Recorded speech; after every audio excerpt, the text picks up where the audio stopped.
Here I've got Samsung Galaxy A10 and let me show you how to change ringtone on the following device. So at first, let's open list of all applications, then find and select the settings. Here you should go to sound and vibration and then go to ringtone. So here it is. Let me pick SIM first.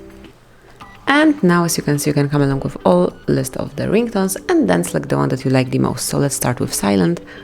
It's obviously silent, and then we've got asteroid.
So let me pick planet and let's go back, and as you can see, the ringtone for the first SIM has been changed, and this is how you can change it to all of the SIMs.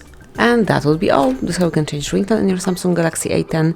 Thank you for watching, please subscribe our channel and leave the thumbs up.